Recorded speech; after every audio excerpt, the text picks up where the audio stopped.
You can only decide who gets your stuff before you die. So the time to do this type of work and to be thinking through these topics is before you die. Because if you don't want, taxes and expenses to eat up some of your nest egg and what you've saved, and you want your heirs or you want charities to get it, you can only decide that before you pass away. Well, that was Ben Taatjes talking about one of the major truths retirees need to understand about their life and their possessions. Hey everybody, Jared Sebesta here. On behalf of Ben Taatjes and myself, we thank you so much for joining us here today. Well, retirement is a big life change. We always say the two most dangerous years of a person's life are the year they were born and the year they retire. We believe that retirement is not the end. Why should it be? We believe that it could be and should be the most impactful season, the most fruitful season, the most purposeful season of a person's life. The problem is few people have the ability to just flip the switch from working a job or a career 30 or 40 plus years and then just turning it off on Retirement Friday and then just expecting to live a fruitful life thereafter without intentionality. So if you want to live an intentional, fruitful, and purposeful life that is fulfilling in retirement, you have certainly come to the right place. Well, on today's show, we tackle the question, what do you do with the rest of the money that you don't need? Most people jump right into the notion of a will. And while a will certainly has its place, there's a better way. In this podcast, Ben Taatjes will lay out 5 foundational truths retirees must understand regarding their life and their money that will help them answer the all-important question, what do I do with the rest? Enjoy. Hey folks, and welcome back to the show. Jared Sebesta here joining you on Retire Repurpose. So glad that you're joining us on the podcast. This is a show where we talk a different language when it comes to retirement. Most retirement shows have to do with retirement planning, strategies, your finances. And while we're talking about money on today's show, we're not going to be talking about investment-related advice. We're not going to talk about how to maintain your wealth and how to grow your nest egg. This is really the connection between your life and your money. In fact, that's been the foundational truth about all of our shows on all of our podcasts. How do you connect life and money? We've talked extensively over the last several weeks about our mantra, time, talent, and treasure. So much of the retirement planning business is focused just on the treasure side. But I say this a lot. If you were to categorize or rank which ones are most important, time, talent, or treasure, likely you would say time. And likely you would also say treasure perhaps is maybe the least important of the three. And that's why we've broken down this mantra over the last several weeks into such detail, spending most of our time and starting with the time aspect. Because at the end of the day, if you don't have any time, what do you really have? So I hope you've enjoyed these last several shows. Again, if you've missed any of the series that we've mentioned here in the last several months, I encourage you to go back and listen to some of these shows, especially when it comes back to the time. How are you spending your time? If you learn nothing else from this podcast today or maybe in podcasts in past, how are you spending your time? Are you being intentional with your time? Are you stewarding your time well? And are you stewarding your talents well? Are you being repurposed? Are you understanding what you have to offer this world? Have you thought about your experiences, your skills, your abilities? Have you identified your who? Whom do you want to impact as you go through your retirement? As we said in the intro, retirement isn't the end. It's the beginning of what could be and should be the most impactful season of your life. That's how we look at it.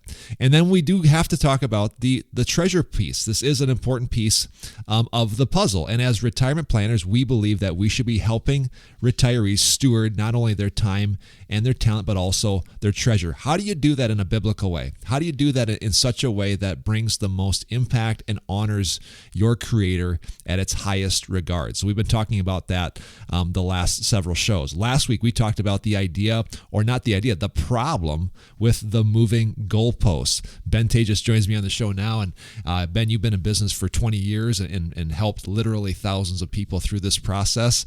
This is a big one because people identify some of these numbers. They get a number in their head, and as soon as those numbers start to change, it really kind of messes with their identity and how we view money.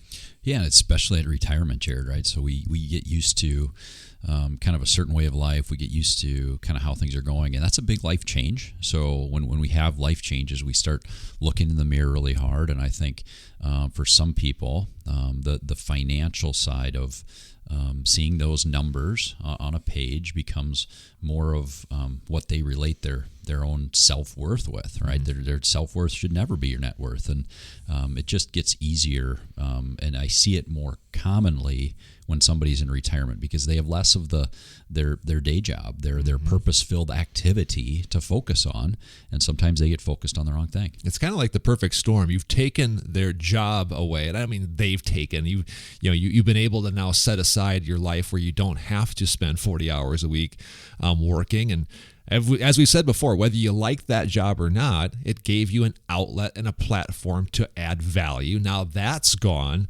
As we mentioned again just a few moments ago, the majority of the retirement conversation is focused on money. We talked about in the time series, Ben, that a lot of people replace that 8 hours of working with TV time. Unfortunately, a lot of that TV time gets to be focused on financial news, and then you have this perfect storm where now our identity shifts to our money, which is a horrible place for it to be. Yeah, it can be just one of those things that people don't see coming. It kind of hits them over time, and they don't realize how much they miss the work that they did, how much they miss that time with people, how much they miss the purpose that their job gave them. So again, yeah, I just think it's important that people consider the cost of really leaving your work, and then when they can see from a financial standpoint how much when they're putting more time and effort into thinking about that side of their life, how much that can really create Absolutely. a weight in their retirement. You said so many times that lots of times your wealth causes more stress and anxiety than the freedom and liberation. We've done shows in the past called this the money disorder, especially those people that don't need to worry so much about their money. Turns out they retire and they're more worried about money than ever before. Yeah, typically it comes around when people are more focused on wealth versus the useful income side of money. So yeah, for sure, that's always something that I know we repeat it a lot on the show, but from a financial standpoint, one of the most important things that we can do for retirees is help them understand the difference between wealth and income, and how worrying about your wealth and being kind of spending too much of your time thinking about that versus just taking in your daily bread. The income side of money is really what's important for retiree, making sure it's consistent, it's regular occurring, kind of like your paycheck was. Yeah. It frees you up to live and give like you always have been able to do. I'm always fascinated by the mental side of money and how psychology comes into play when it comes down to retirement. It's not just a mathematical equation. It's much more in depth than that. On last week's show, we gave people a number of questions for them just to consider on how to kind of frame up their wealth and their money in their minds to prevent some of these moving goalpost problems. Give people just kind of a little taste as to what one of those questions was. Well, I think one of the questions I love asking is, if you were able to increase your cash flow perhaps dramatically, how would you see that extra money being spent or used? And it gets people in the mindset of, man, if I did have a lot more income, would I change my life? Would I dramatically make a difference in what I'm doing? And most of the time, people are like, no, I'm pretty content where I'm at, right? So it helps them see that money in itself is just a tool. Sure. It's something that allows you to do things, to get things, to have experiences, but it helps them kind of start to see money more of the tool that it really is. Yeah, that's a really good point. If you missed last week's show, we titled it "The Problem with the Moving Goalposts." Go back and listen to that show. Some really good stuff, and that will lead us greatly and perfectly into today's show.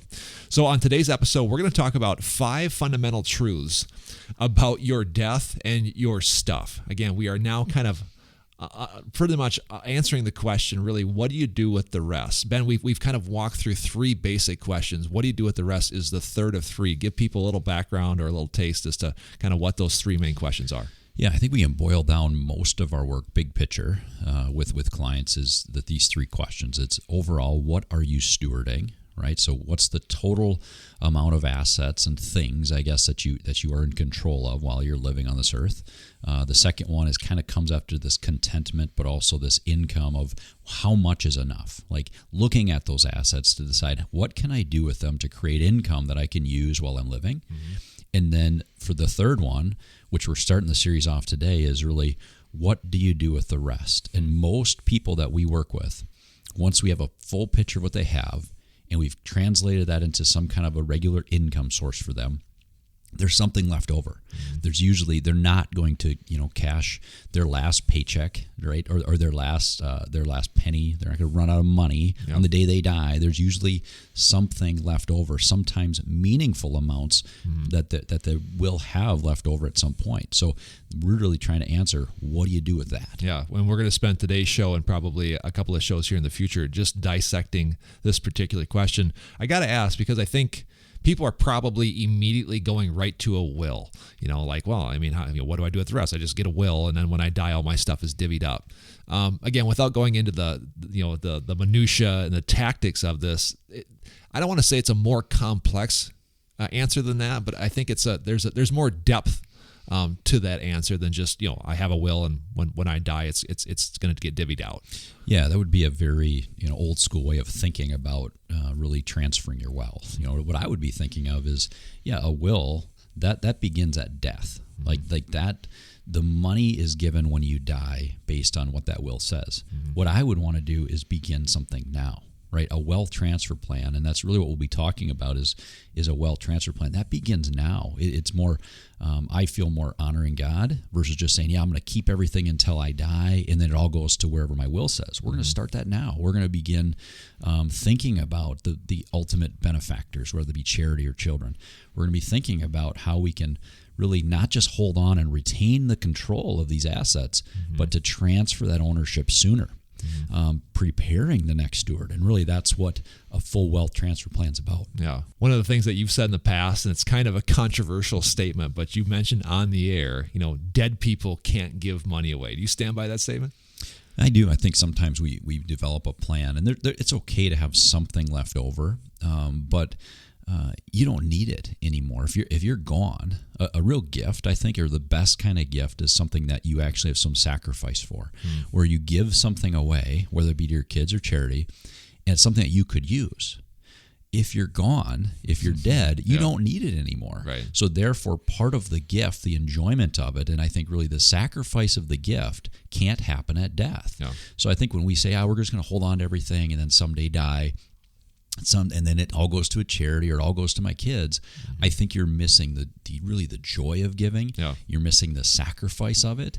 And I think really the part of giving that really helps us overcome greed, the part of giving that helps us overcome selfishness, the part of giving that helps us say, I'm open. My hands are held open with what I have. I'm not trying to hold on to everything so tightly. Right. That giving can only happen while you're living. Yeah, that's a really good point. I think it gets down to the heart level as to where your heart stands with regards to your wealth. But again, if you follow this 3-question process and you've identified what are you stewarding, how much is enough, I think that sets people free to say, like, okay, I understand that I have enough, therefore I can start giving this away. Because I think, again, people maybe aren't hoarding it or maybe, living out of greed, but there is some sense of fear, like I need to hold on to this until I'm done with it, and then when I'm done, and then when I'm dead, I obviously don't need it anymore. They probably don't articulate it that way, but I think I would have to imagine it brings a fair amount of liberation and freedom when they see it they can see it on a screen, like I have enough, my needs are going to get taken care of. Now I have the freedom then to give it away. Yeah, and for some of them, the freedom not to try to amass more, right, Jared? So if your wealth, an accumulation of wealth is dominating your time, potentially seeing that allows you to free up more time, which we know is more valuable. And we sometimes have to help people see that. But that's really what it's about, right? So now they can see, I don't need to amass another 3 million or 5 million or 10 million, whatever that number is, because I have what I need. I wouldn't change back to that question earlier in the show, back to that question of what would you do differently if you increased your income dramatically? Some people, the answer is nothing.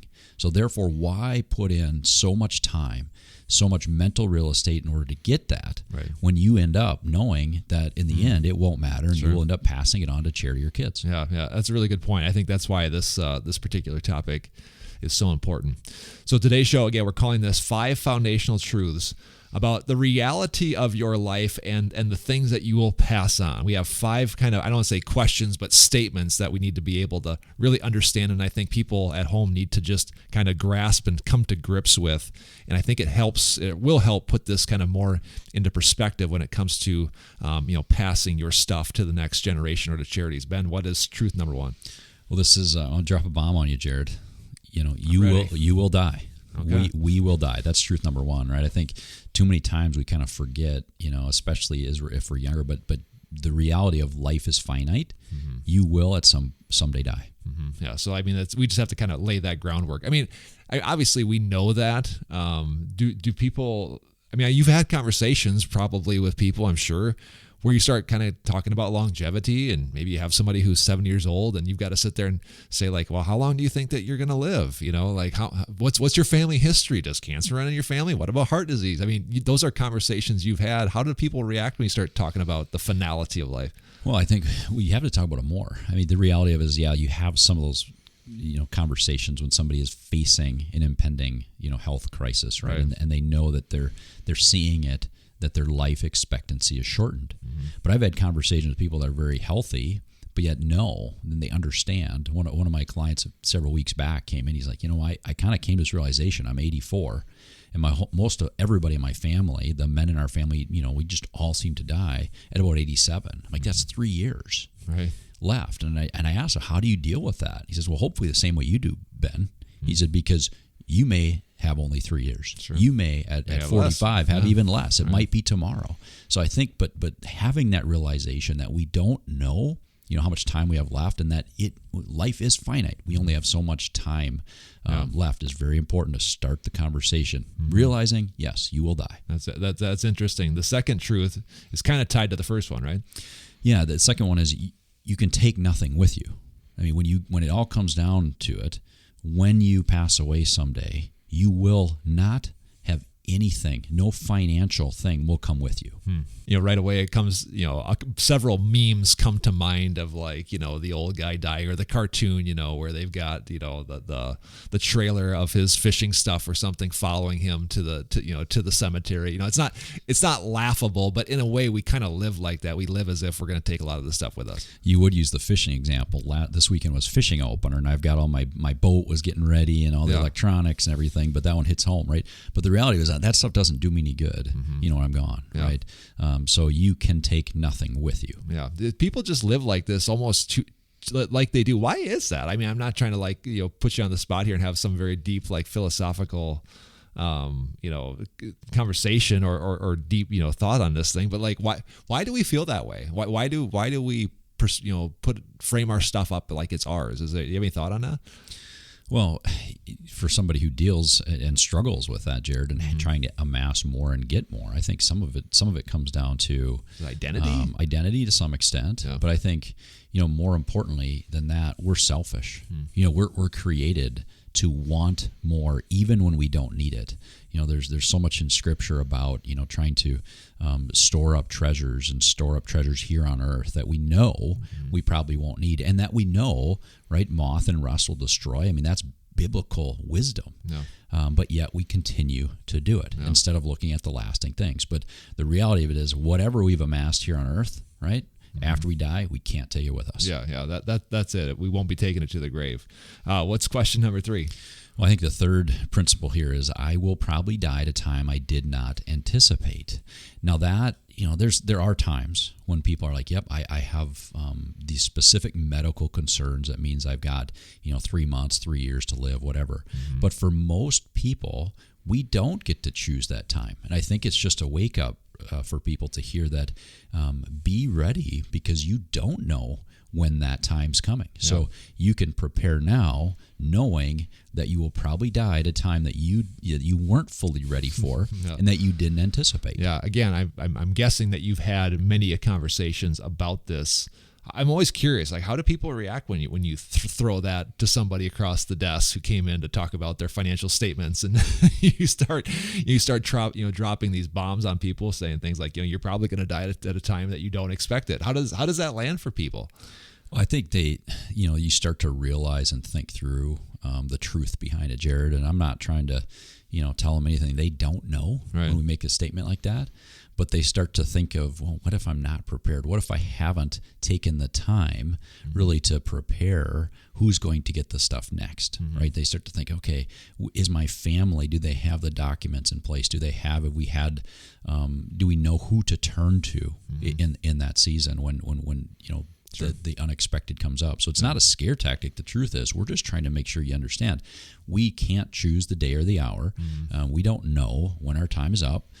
So knowing that could come as a surprise, you got to make sure you're ready. I think we're trying to, not again instill fear or franticness, certainly, but there should be, I think, at some level, some sense of urgency with our time. And again, that goes for everybody, not because, we're running away from anything, but at the end of the day, like, I think life should be lived. And, sometimes we get too lackadaisical with our time. We get, we take it for granted, so to speak. So I think that there should be some sense of urgency, whether you're 65, 75, 35. I think that time is so valuable and life deserves to be lived. And so again, I think to your point, we need to have these things in place and be prepared for a day that we may not anticipate. But at the end of the day, I think that's kind of a life mantra, don't you think? Like, we should be living that way all the time, not just in retirement. And that kind of goes back to kind of a lot of we talk about, like, live a life that is worthy to be lived, not just one that you muddle through and essentially at the end of the day, like we've mentioned already, you die from, and it's just not meant to be that way. No, be prepared. And Jared, live today as if you don't know that you have, a week or a month or a year, whatever that time is. So I think, being prepared and understanding that life does give us surprises. If you're listening to this today and maybe you've got that health concern, maybe you've got a family member who's had that, again, just realize, I think for those of you that haven't had that, realize how blessed and fortunate you are to have health and to have your life, so make the most of it. And then if you're dealing with that type of thing, just know that it's what you have left is still of value. Absolutely. Yeah, for sure. We're talking about 5 foundational truths about your life, your death, and your things. What's truth number 4? Well, it's someone else will get your stuff, right? So we know that you can't take anything with you, and if you're going to die, that something will be left behind and someone else will use it. And I think sometimes people need to hear that. They need to see their fancy fishing boat. I'm using my example again with all your fancy electronics. Somebody else is going to be using that. Somebody else is. It helps you see yourself as a steward, as somebody who's just using it for a time being. But picture who that next person is, and really see them using your stuff. Because again, you can't take it with you. Again, I'm curious. Like, does that make them feel good? Does that make them feel bad? Are they envisioning their family not taking care of their stuff? Are they happy because their family's going to be getting their stuff? What's the reaction with people? Yeah, it varies, Jared. I think sometimes we think of our stuff as always being with us, right? And instead of picturing it as somebody else using it. I mean, ultimately, there's only 3 things. Whether you're looking at stuff like physical assets or money, there's only 3, after you're gone, 3 things that it can go to. Be going to your heirs, it can go to charity, or it can be used for taxes and expenses. But that's it. There's no other use of it, and none of it will be used by you. Yeah, that's interesting. Again, it cuts to the heart, because you're making people realize, or at least envision or imagine, their stuff not being in their own hands, which, as we mentioned already, lots of times we find our identity in our stuff. So again, it's kind of breaking the ties away from that, which I think is a healthy exercise. Yeah, and it brings us to our last question, and I think the thing that people need to be considering the most is you can only decide who gets your stuff before you die. So the time to do this type of work and to be thinking through these topics is before you die. Because if you don't want taxes and expenses to eat up some of your nest egg and what you've saved, and you want your heirs or you want charities to get it, you can only decide that before you pass away. Yeah. I will die. I will take nothing with me. I will probably die at a time I do not anticipate. Someone else is going to get my stuff.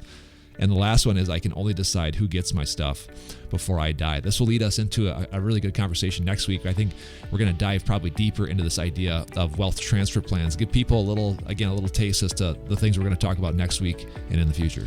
Well, next week we're going to talk about really that idea of who gets your stuff and when, right? I think it's important that a big piece of what people hear is our job to be a good steward is to prepare the next steward. Mm-hmm. So you figure out who, right, who's going to be that next steward, mm-hmm. and then some of the timing and some of the things to be thinking about as you begin to transfer that wealth on to the next steward. Securities offered through Avantax Investment Services. Member FINRA SIPC. Investment advisory services offered through Avantax Advisory Services. Insurance services offered through an Avantax affiliated insurance agency.